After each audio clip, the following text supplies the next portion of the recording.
All right, we are live for SprocketPod episode 3. Thank you Great.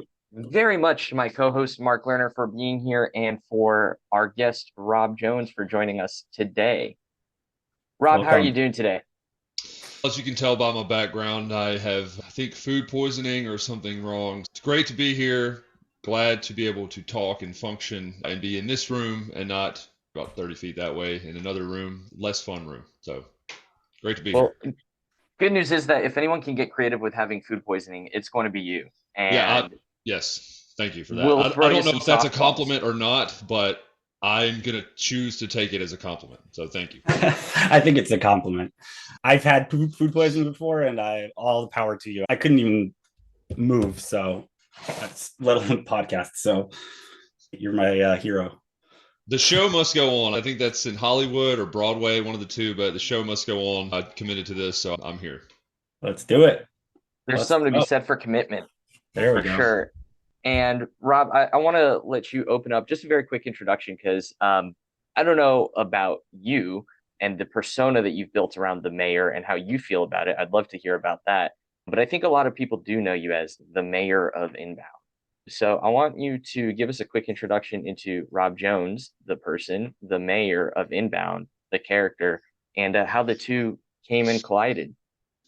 Yeah, that's you said softballs. That's like a wiffle ball or one of those blitz balls they throw. Where anyway, the mayor started as a not a joke, but a kind of a response to one of the security people at Inbound asking me what I did. So I wore the suit in 2022.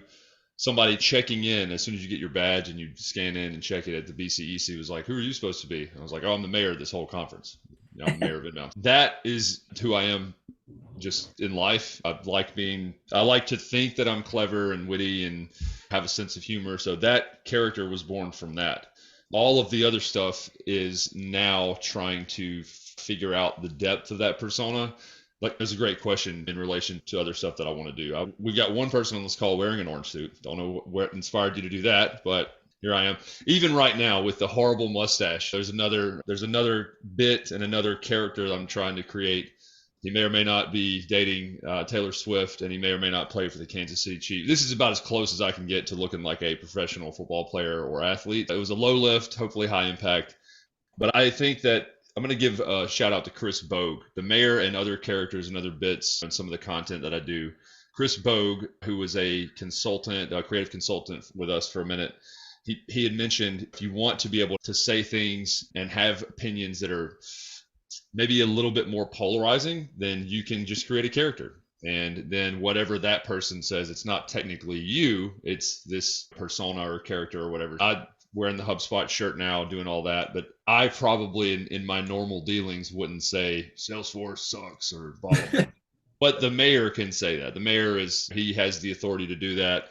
I probably wouldn't wear an orange suit again to Inbound and have the Reese Witherspoon shirt, but the mayor, he's been known to do stuff like that. So if you have those types of ideas, which I know, Cameron, you do, but if you're listening to this and then you need to explore a concept or an idea, take the Chris Bogue method and just create a character around it. It's a good way. You're muted, Cameron. We're doing it Yeah, I live. think there's a lot of interesting elements there to really building the persona as an individual. And then it's something I think companies can adopt as well, as far as how are people going to view them? How are people viewing their employees? The point of this conversation is not to talk about the all bound approach, which Mark, you and I talked about that last week. But when we look at how companies are building their brand reputation and how they encourage their employees to do that, it's something that I think employees really can and should be leveraging, whether that character is a mirror of yourself or it's somebody completely new and reinvented. I think that there's a lot of applications to taking that concept and expanding on it. Go I ahead. agree. I would just add that I don't think it should be it should be aspects of your personality that you can lean into harder, if that makes sense. Like, I'm sarcastic and clever and witty and dad jokes and all that stuff. So I can lean more into that with kind of the mayor or persona characters. I would not suggest being there's other you mentioned personal brands and companies using that. If you've seen like Jake from State Farm or Flo from Progressive or any of these characters that they have, they take the sarcastic and humorous approach sometimes and do that sort of stuff. So it shouldn't be a complete departure from some of your like favorable personality traits, but rather more leaning into those things. Do you ever have trouble turning it on if you're having a bad day or you're just too tired, like actually turning it, like going into character? Because I do. I have lots of aspects of my personality that could be a character in and of themselves, but it's hard because some days you woke up on the wrong side of the bed, you didn't have enough coffee, and you're just like, I don't want to play that today. Some days you have food poisoning, but yeah, it's hard. I am more of the Myers-Briggs has a personality assessment where you can be an X, like you can be extrovert or introvert. I'm literally an X, so I'm both. I would say I'm more around like inbound the conference, more introverted, but the mayor isn't. So you can almost use that as an excuse to be more personable, whereas I normally wouldn't seek out and go do stuff like that. But the mayor can. But yeah, it's hard sometimes to do it. It's hard sometimes to generate that, but it takes practice. Just like anything else, I deal with people all the time at RP, externally, at other businesses that are associates that are like, I just don't like being on camera. I don't think I sound good. I don't think I look good. I'm not interesting. You really haven't done it enough. And it's the same with a persona or character or bit that you're doing. You just have to practice it. The creative muscle exists and should be exercised. Yeah, I agree. I think one of the things you brought up, Cameron, was companies having a persona. And I think that's super interesting because I think for a long time, B2B companies shied away from that, and some still do. They don't want to step on any rakes or whatever and get into any trouble. And so they'd rather just be very dry. I think the company that I think of first when I think of one that their actual company presence created a persona was Gong. I think they did a really good job where you could see something on LinkedIn and you were like, that's Gong. You know it immediately. And I've seen other companies do that. And I really like that approach because it personalizes the brand, where even if you're a B2B buyer, you're still an individual and you need to be able to identify with the brand to make your internal case. So I think it's an important aspect of the whole thing. Yeah, I agree. I think that probably, I wouldn't say closer, but in the same space. I've only been here at Rev Partners and been B2B SaaS for almost 2 years now. But the first one I really noticed that was completely different was Lavender. And they do the Lavender gel. It almost looks like a traditional company. I would like an insurance company where they have the funny bits and the humor and the guy in the green suit. They do a really good job at that. But that's a good example of them creating a persona that is supposed to be representative of everybody else. They're all really smart, really savvy people that help you write better emails faster. I think that's their tagline. But they have the jingle, they have the short commercials and skits. They have done such a good job with kind of creating that narrative and the persona to go along with kind of the brand stance. So yeah, Gong, great example. Lavender for me. All the Wills, those guys are awesome over there. Yes, for sure. Cameron's back on mute again. He doesn't understand that you have to unmute once you Well, mute. What a boomer. No, we talked a little bit about turning the character on, having on days and off days. What about turning it off? You work from home, I know, but do you get to the end of the day and you crawl in bed and you've still got the orange suit on and life is just like one of those days? Orange mustache, it doesn't go away. Yeah. Man, I don't know about turning it off because again, it's like a multiplier of how I already am anyway. Like I'll talk to people. I have so many stories I'm not going to go into now that are, to me, they're funny. But yeah, turning it off is weird. My kids all think that I am a YouTube influencer and that I work for, my kid thinks I work for HubSpot. And he says I make dreams come true. He thinks I'm like Make-A-Wish for whatever reason, but he's 5 and he's awesome. Well, we should trademark that. Yeah, we should. Deanna Geoff knows about that. We're working on something for that. I thought it was a cool idea. But yeah, again, it's not, if the mayor persona was more like was evil or was like, or if I was, I think it'd be a little bit different to turn off because it'd take more to get into it. But now we're talking less about content creation, I think, and more on like method acting. Well, like Leo does for The Revenant, where he lived in the cold for months at a time. It's nothing like that. It's just, I have to wear an orange suit. Actually, this is the most interesting thing I think that I'll say. But putting on the suit is literally getting into character or getting into the persona. So when I take it off, it's off. At inbound, putting it on is, okay, now I'm supposed to be personable and funny and go talk to everybody. And so if you're going to do something like that, whether it's glass, like sunglasses or like a backwards head, whatever it is, it's almost like a trigger switch for me to where put on the orange jacket. I am the mayor, or I am this persona. Take it off, done. It's different with this because I can't take it off or hide it, the mustache. So we'll see how that works whenever this new content starts coming out. But it's an interesting concept to literally put on. It's like Superman, right? Like you put on the cape and there you go. take it off and you're back to Clark Kent. Yeah, with your glasses on. I'm glad I get that reference. So to move from method acting and to shift it into the HubSpot ecosystem, right? When we talk about creativity in the HubSpot ecosystem, there's partners, right? So you've got Gong, Lavender, we've already talked about them, but who are some of the main personalities or people that you think leverage creativity when it comes to getting their content out there? Mark, I'll let you start this. Sure. Yeah. So I'm in like super podcast mode. So I interviewed someone else for a podcast and then came right here to this. And I was interviewing Stuart from Arrows, and I actually really like the content they do, not necessarily only like video content, but the stuff he shares on LinkedIn is from a HubSpot perspective is so cool because it's just steal this workflow and he just does a screenshot of the workflow. It seems so simple, but it's like actionable, it's useful. Someone can look at it and be like, okay, I can just do that. And kind of provide context. I love that kind of stuff. There's obviously the entertaining stuff is fun. And if it's a way to provide thought leadership through comedy or value through comedy, it's awesome. But I think when you really give someone something they can walk away with that's tangible and they like can do something make their job better, I love that. So I'm a big fan of those kind of things. That was one that's off the top of my head. And I'm a friend of Cameron. Cameron's got some really funny clips out there that I wish I could have that kind of presence on the camera. Maybe one day. Maybe I need a mustache. Well, I don't think it's a surprise, right? Where I get my inspiration from, right? We've got Rob here who I don't know, Rob, if you would say you started this notion of doing like skits and bits like in the HubSpot ecosystem. I guess that's my question for you. Do you think you started that, or did you draw this like creative inspiration to get wacky with it from somewhere else?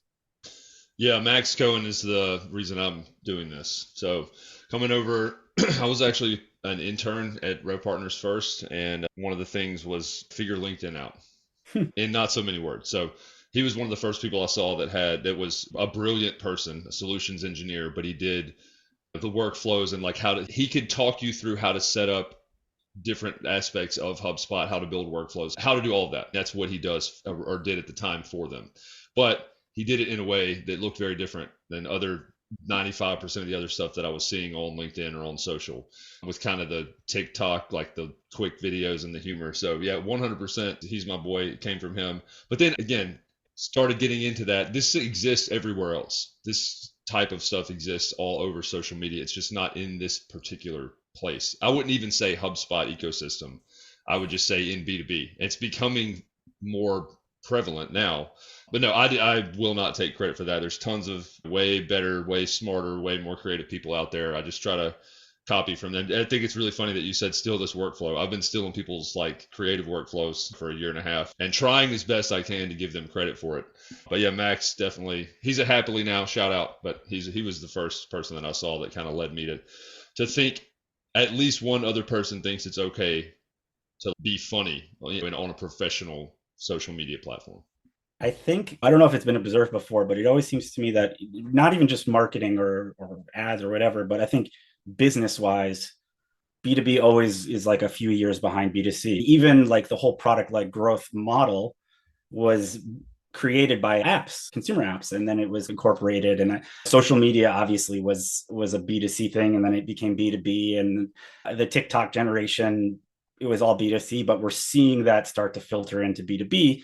And I think there is a bit of friction between the comedy and the seriousness, but the ones that kind of break through, I think, are the ones that are going to win.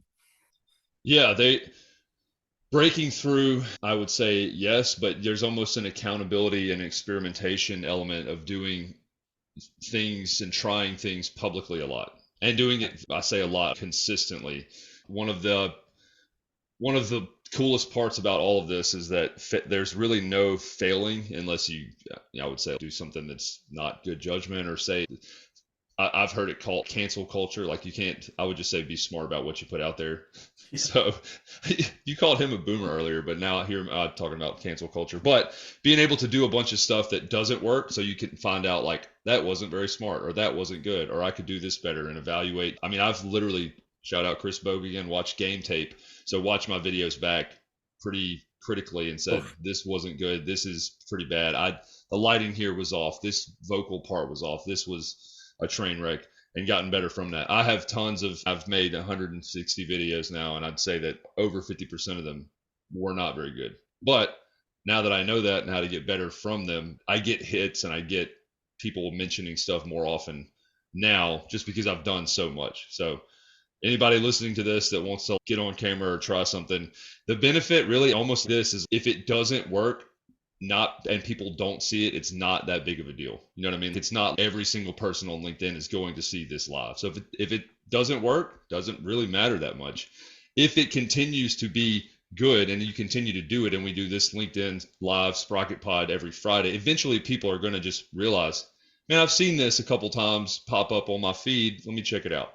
So consistency really is, I think, the most important aspect of all this. Totally agree. And I think that there's something to be said. We talked a little bit about stealing, right? There's the old adage, good artists copy, great artists steal. But I would almost maybe even edit that to say great artists, they adapt. A lot of my ideas that I've had, which I've had the most fun with, are the ones where I see a reel or another video and it makes me laugh. And I go, I think I can spin that into something funny. I mean, it doesn't always end up funny, and not everybody ends up seeing it. Some of those pieces get, 50 impressions, and 25 of them are me watching it over and over again. How do you guys handle But watching yourself on camera? That to me, that's like the most pain. Like it's like nails on a chalkboard. I mute it. Okay. It sucks, bro. Yeah, it's hard. I mean, watching yourself on camera is like bad. Listening to yourself on the track, like singing, is a nightmare, and I have to do both all the time. So I don't even claim to be a good vocalist. Cameron said adapting stuff. Some of our favorite, I would say, our generationally favorite comedy or favorite skits or favorite ideas are like of the SNL sketch comedy variety. There's a reason the SNL has been so popular for so long. It's taking situations, people, characters, whatever that are already relevant, and then mixing them up together. What if B2B had a fantasy draft for reps and account? I've seen Corporate Bro do that. I've seen other people play at that, but I call it creative agility. I don't know what else it would be called, but it's the ability to HubSpot just acquired Clearbit. Somebody should do something about that. Travis Kelce is dating Taylor Swift. I am doing a bit about that. So taking like current events, things that are happening in the market, and then almost getting rid of, is this funny or not? People, because of me, I would not because of me, but I contribute to this. People think that you have to be funny to stand out. You don't. You just have to have a unique perspective. And ironically, being funny or comedy on LinkedIn is unique because it's not a comedy platform. It's supposed to be serious. So anytime you're seeing how to nail your next demo and then all these sales tips and all like here's how to market, and then you see somebody in a mermaid costume, you're like, what the hell is this? I'm gonna watch it for 10 seconds and see what's going on. And that's really a commitment to the art, wearing a mermaid costume. Even like looking back now, there's some stuff that's been published or out there where probably wouldn't do some of it again. It was fun at the time. And learning from that, I'm excited about some of the things we've got coming up. I'll turn into the host since Cameron's like on mute half the time. What's some of our next ideas? Like Cameron, what's some of your give us a sneak peek. Mark, I'll ask you the same question about, and again, doesn't have to be funny, doesn't have to be a bit, but what are some of the next content projects you've got coming up? Yeah, we're really opening the vault here. Can we talk about the one that we just recorded that's being edited? Can I give a preview of that? No, you can give hints. Cameron and I did one it's a Budweiser tribute video. Yeah, which if you've ever seen the movie Scary Movie, they did a good rendition, and we're going to do a better rendition. Is it with frogs or is that Budweiser? We're getting closer, but still a little They've ways to done go. so many. It's not Clydesdales. It's not the frogs. It's not what. It's the like that. Is that one? Yeah. Yeah. Okay, that I know. Yeah, I'm so excited for that. I plan on doing celebrities, so like celebrity spoofs for me. That's one that you and I were just collaborating on, but like the one that is about to go into production for me is Matthew McConaughey with Lincoln, and oh, you didn't ask for something like this beautiful. but this is what you got. But then like it shows like HubSpot, but it's like in black and white. So it's just like a really suave sounding approach to describing what will be HubSpot, but then spinning that into other TV spoofs and celebrity actors if they were doing it as well. So that's going to be a bit of a recurring theme. Hopefully it gets maybe more than 2 or 3 views so I can make more than 2 or 3 episodes of that. But then there's other iterations that I've got in the pipeline, everything from court bro style, just you're the one character talking to yourself, to stylizing content, to The Bachelor. Super dramatic, crazy music, talking about absolutely nothing that makes sense and is just going to waste everyone's time for 60 seconds, but be entertaining, right? All kinds of ideas in the pipe on the fun side. Yeah, my thoughts have been less on the comedy side. One of the things I brought up with Cameron the last night when we were talking about what we could do for this podcast was to play a game where one of us is given a scenario. You have this customer, this account, it has X amount of users, they haven't logged in this many days, their renewal is this many days from now, they've used the product this many times. What's the play? Is it like an upsell, a cross sell, a churn save? And what are the plays that you make to get them back? Send an automated email after 2 days, have the salesperson reach out, something like that, where it's fun, but also actionable and gets to our actual nuts and bolts of the work that we do and that the viewers do. I don't have enough confidence yet in my comedic skills because my dad jokes land with my kids and that's about it. So I love that, dude. I love that idea a lot. And again, the idea now is great. So now you have the license to like, what does this look like? How do you interact with it? Is it Who Wants to Be a Millionaire, but of SaaS, or is it more interview style? Those are the fun decisions you get to make. The idea is do the SNL Jeopardy where one of us is you can do the Jeopardy. Yes. Again, like the game and the structure and the concept is that I don't know if that whole clip belongs on LinkedIn Live, but yes, exactly that. You can be a dairy. It's really weird that I also am not thinking as funnily in some of the other stuff that's coming up, but it's one of our tenets, one of our core RP beliefs, and kind of our tagline is your CRM is a product, not a project. So the onboarding and implementation and swapping over isn't just done, it's ever evolving.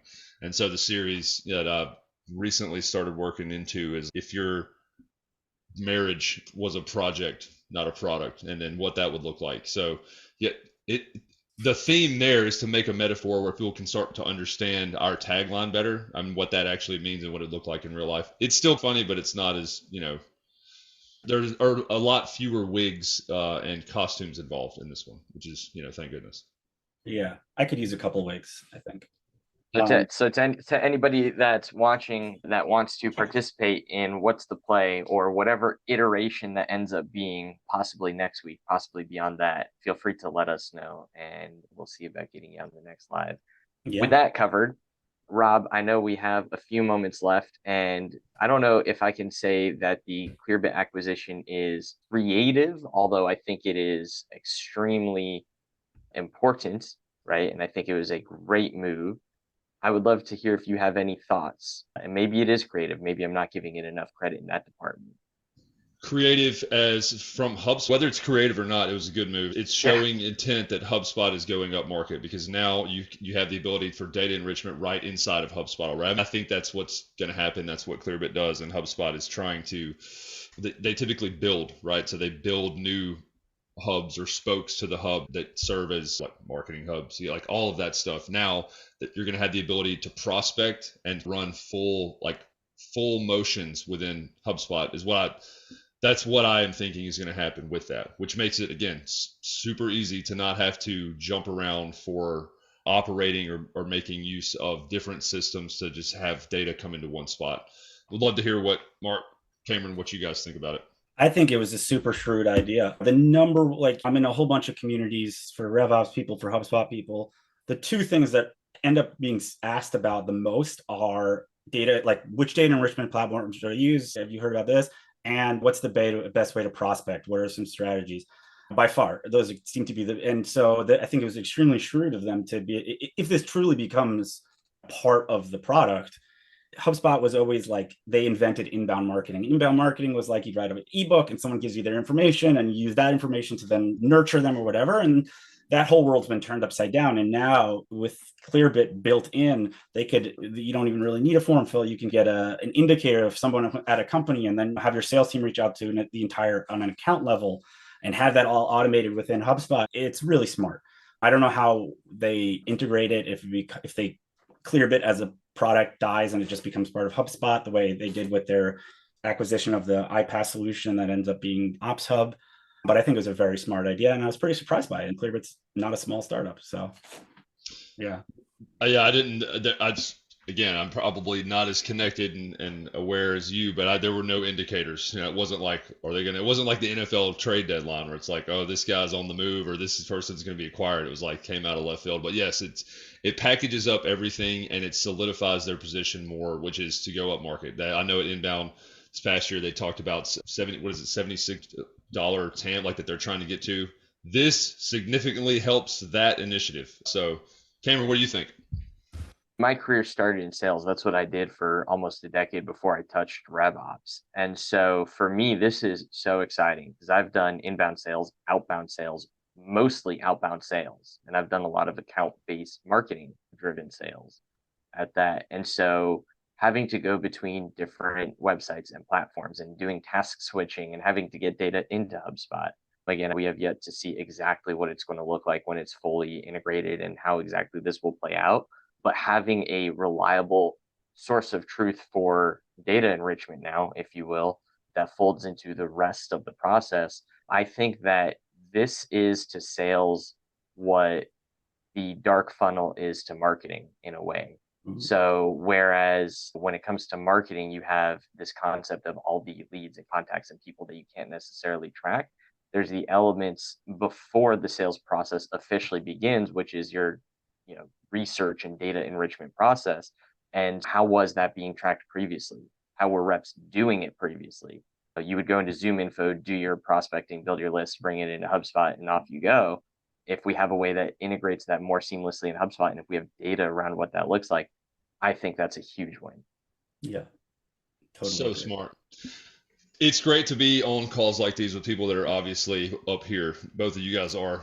Absolute pleasure. Cameron, that was genius. Mark, same thing. I'll be back on the SprocketPod anytime you request me, food poisoning or not. I'll be missing a leg. I'll be here. I'll crawl into this room to talk to you guys. It's like when Michael Jordan scored 60 points in the finals when he had the flu. Just like this. Yeah, except I have the flu, but I'm like Pippen, or no, not Pippen. Who else was Steve Kerr? It's like Steve Kerr had the flu. It's like he's not that important. He still showed up. That's me.